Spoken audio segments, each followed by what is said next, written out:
Welcome to the Cheating Secrets channel. We hope you enjoy today's story. This year we celebrated Thanksgiving with my wife's family. For the last 18 years, it always took place at our home, but now, with the boys gone, everything has changed. Josh went to Alabama and Jordan chose Auburn. I think they did it on purpose, just to ensure there's always an ongoing conflict in the family.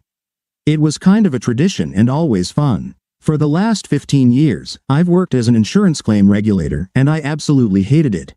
I always wanted to do something outdoors and with manual labor. I wasn't exactly sure what I wanted to do, but I knew I didn't want to work at a desk anymore. The family situation made me a slave to my job. Connie never worked. For the past few years, the boys have been very active in sports and other activities. I became an involved parent, while Connie was more reserved but supportive. Since I spend more time with the boys, she spends more time with her parents. Connie's parents were in their late 60s. They still had strong health but were beginning to feel the stress associated with aging. Every couple of years, they spent Thanksgiving with us, but we never went to theirs. The weekend was expected to be very calm. The weather was wonderful, so the 2-hour trip went quite well. Connie's dad and I enjoyed chatting, while Connie and her mom were busy preparing dinner. There were only 4 of us, and everything went quite well. The food was delicious, and the company was pleasant. Frank, Connie's dad, and I were looking forward to a long evening spent watching football and drinking cold beer. Connie's mom just wanted to be left alone with her new Patterson novel. "John, if you don't mind, I'm going to spend the day with Harriet Miller from high school. I haven't seen her in over 10 years. You and Dad will be okay, right?" "We'll be fine, dear. Stay as long as you want, but don't drink any alcohol." I smiled and waved her off to the door. Connie's mother, Teresa, was just finishing cleaning when I grabbed a couple of fresh long necks for myself and Frank. "Where did Connie run off to, John?" "I think she said she was going to visit an old friend, Harriet Miller, I suppose." "That's nice. She'll probably stay there most of the evening." She gave me a strange smile. She said she would return later in the evening. It was a leisurely, quiet evening. Teresa settled down with her book in the living room, while Frank and I tried to get into the football games, but without much success. "John, could you grab a couple of bottles of beer from the fridge? I think we need to talk." When I returned, Frank had just closed the door between the office and the living room. "What did you want to talk about, Frank?" "First off, I think you should know that Harriet Miller died of colon cancer about 6 months ago. I have no idea why Connie said she was going to visit her. She might as well have picked the name of someone who isn't dead." I didn't react to what he said. "I'm not sure, but I think it's some kind of joke between Connie and her mother. It seems they have some little secrets I'm not privy to." "Are you saying there's something shitty going on that I don't know about?" "Exactly. It's been going on for the last 5 years or so. That's why Connie has been visiting us so often." "What exactly are you trying to say? I'm a bit lost." "When Connie comes to visit us lately, she doesn't stay here. I don't know where she goes, but I was very explicitly told not to stick my nose in it." "Are you saying that Connie is doing something she shouldn't be doing, and her mother is helping her with it?" "I knew you were a smart guy." I finished my beer, and we both pretended to be interested in the ball game. We didn't talk about it anymore. Time passed. Frank started nodding off, and I caught myself wondering what my wife was actually up to. I pulled out my cell phone and started fiddling with it. Connie had turned off her Find My Phone app. I tinkered with it a bit, but to no avail. I didn't try to call her but assumed her phone was still on. I wondered how the cops always managed to find a cell phone when I couldn't. I made some fresh coffee. Frank fell asleep in his chair. Teresa covered him with a blanket when she went to bed. Connie finally came home. "So, how was Harriet?" I tried to sound nonchalant. "She's fine. They've remodeled the whole house, now that their kids are gone. It looked nice. The problem is, I drank too much wine. I shouldn't have driven home." I didn't respond. "John, I'm really tired. I'm going to take a quick shower and go to bed. We'll talk in the morning, okay?" I filled a thermos with fresh coffee. I also slipped Connie's mobile phone into my pocket. As I was leaving, I heard Frank's whisper, "Go get them, Tiger." I didn't understand what he meant, but it brought a smile to my face. There was no real plan, so I just sat there, waiting for the engine to warm up. Eventually, I decided to try using the car's GPS system. Whatever it took, I hoped to get something out of it besides searching for the nearest McDonald's. I went into the navigation history and selected breadcrumbs. Yes, it was all there. I had a beautiful little line of red dots showing me where my loving wife had been that day. I had no idea where Harriet lived, but it didn't matter. All I needed to do was follow the yellow brick road. I mean, the road with red dots. 15 minutes later, I was in a dimly lit neighborhood in front of a small brick house with a one-car garage. This had to be the place because the dots here turned around and started heading back. I took out my phone and went to maps. It took a bit of maneuvering, but after a few minutes, I realized I was right in front of 321 David Drive. If I knew what I was doing, I could figure out everything else in minutes. I didn't know what I was doing, but I stumbled upon it and found out that the house belonged to Henry Parker. Henry Parker was a school friend of Connie's and, if I remember correctly, even took her to the prom. So, she visited an old friend and spent some time with him. It doesn't necessarily mean they spent the afternoon actively having sex. It might have been the case, but I had no proof. All I had was enough to slightly upset my marriage. I hated being halfway into this mess. I was going to just head back home, but at the last minute, I decided to continue collecting breadcrumbs. It turned out to be the right decision. Apparently, Connie didn't go straight to Henry's house. She stopped at a local pharmacy along the way. So, what could I do with this information? I turned on the car's interior light and looked around for an empty paper bag or receipt. I found nothing. Connie, of course, was a creature of habit. She never paid in cash. She always used her credit card. I turned on her phone and tapped on the bank icon. Everything worked as it should. The purchase history led me straight to the pharmacy, and I immediately got a copy of the purchase made today at 3:45 p.m. My loving wife bought a pack of condoms for $7.89 and a tube of anal lubricant for $10.77. There were 12 condoms in that pack. I hoped she didn't waste her money. Now I had enough information. I could go home, but there was something else I needed to do. First, I saved a copy of the pharmacy receipt as a JPG file. Then I went into the phone settings. I wasn't very good at this kind of thing, but I kept at it until I succeeded. I set the picture of the receipt as the wallpaper. Then I made it the default for her phone. Now, whenever she opened her phone, it would be the first thing to pop up. I was sure she wouldn't have a problem getting rid of it, but not before she realized that I was fully aware of what she had done. I also sent a copy of the photo to myself.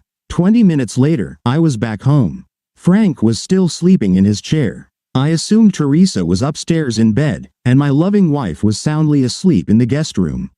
I quietly gathered all my things and headed down the stairs. I left Connie's cell phone on the kitchen table along with my wedding ring. There was no note. I didn't feel it was necessary. I was ready to leave through the door when I saw my father-in-law at the entrance. "How did it go, John?" "As you expected." He smiled and gave me a slight wave. 5 hours later, I was home. Another 5 hours, and I was on my way to Florida. No more crappy job, no more crappy weather, and no more cheating wife. I was tempted to stop by and see the boys, but I decided against it. For some strange reason, I found myself in Baldwin County, Alabama, not Florida.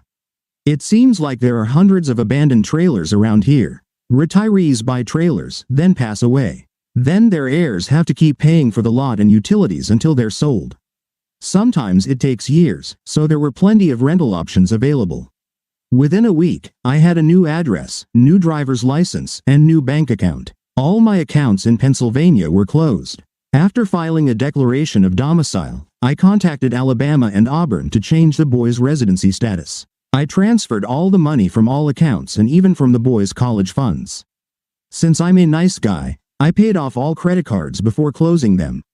Connie still had a store card. I canceled the insurance on Connie's house and car. The car was in her name, as was her cell phone. I was going to cancel the utilities, but at the last minute, I changed my mind. I wasn't hiding, but I didn't let anyone know where I was. I won't bore you with the details of all the other routine actions that were necessary. You've heard this story 100 times. I called each of the boys and explained the situation as best I could without coming off as a fool. They were upset and didn't understand, but they seemed to come to terms with it. I got a job at a shipyard, scraping boat hulls. They weren't interested in hiring me officially because of insurance, so I ended up working off the books.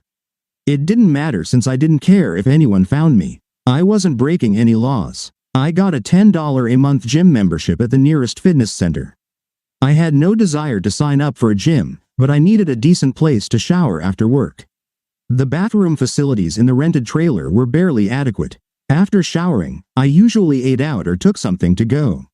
The routine settled in quickly, and I was a happy nomad. "Frank, it's me, John. Just thought I'd check in and see how things are going." "Hey, man, good to hear from you. How long has it been? Almost 4 months?" "Almost. I've been busy, just settling in. My phone has been off almost this whole time. I only turn it on when I need to use it, mostly to order takeout. So what the hell are you doing?" "I rented a small trailer and got a job at one of the local boatyards. I've already lost almost 10 kilograms without even dieting. The boys are coming for spring break. I'm looking forward to seeing them, but I don't want to explain why I left. We'll see how it goes." "Well, I'm glad to hear you're doing well. Everything's gone downhill here. Has your wife been in touch?"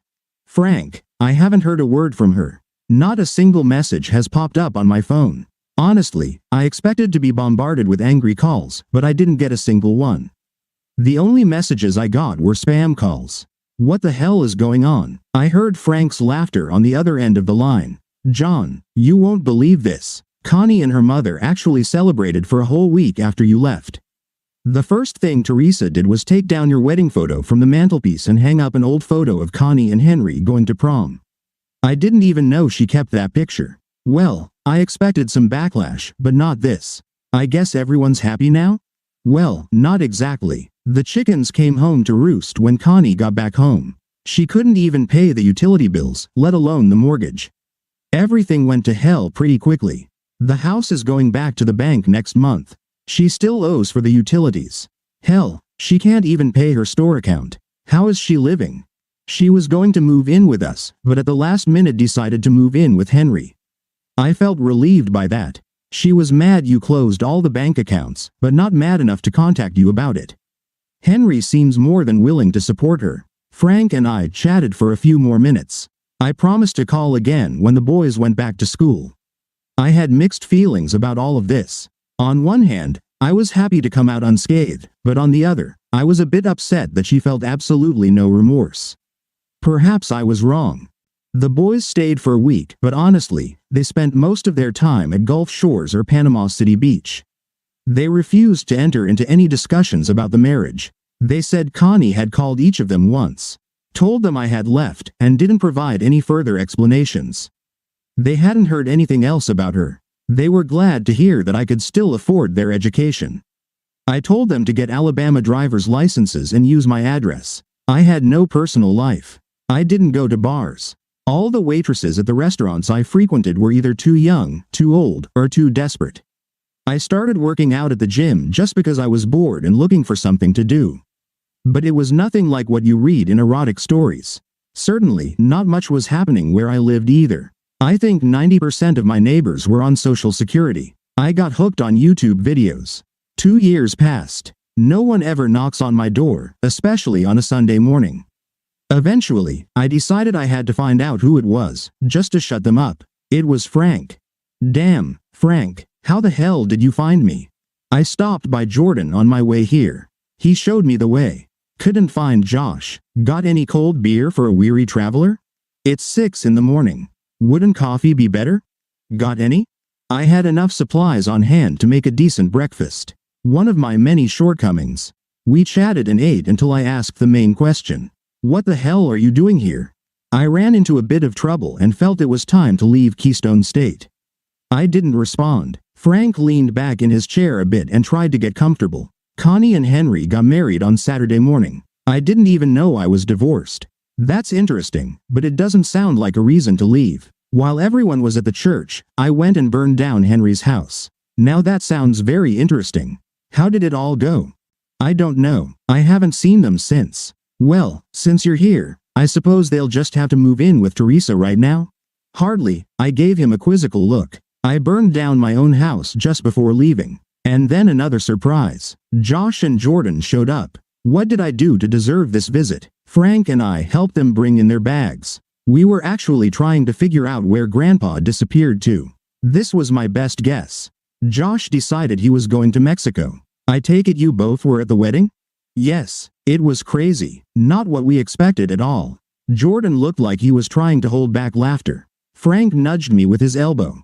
John, I think your boys are pulling one over on us. I pulled out 4 beers from the fridge. So, how do you like your new stepdad? This made both of them snicker. What the hell is so funny?